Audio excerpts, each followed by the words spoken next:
কম বেশি সকলেই বিভিন্ন কাজের সাথে যুক্ত আছি, বিভিন্ন প্রতিষ্ঠানে জব করি, চাকরি করি।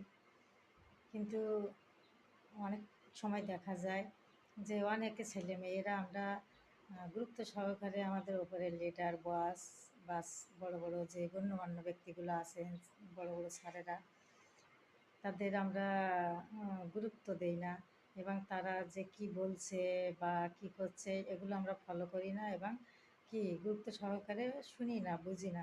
তার ফলে কি হয়, আমরা অনেক পিছিয়ে যাই, আমরা অনেক কিছু বুঝতে পারি না। কারণ একটা পরিবারে যখন একটা সন্তান জন্ম নেয় তখন কিন্তু মা বাবার হাত ধরেই সে আস্তে আস্তে বড় হয়, আস্তে আস্তে পথ চেনে। তেমনি একটা লিডার, একটা বস, একটা বড় অভিজ্ঞ জ্ঞানী মানুষের দ্বারাই কিন্তু আরেকটা ছেলে মেয়ে কি তাদের অনুসরণ করে এগিয়ে যায়। এই জন্য আমরা সবসময় জ্ঞানী ব্যক্তিদের অনুসরণ করব এবং তারা কি বলছে সেটা গুরুত্ব সহকারে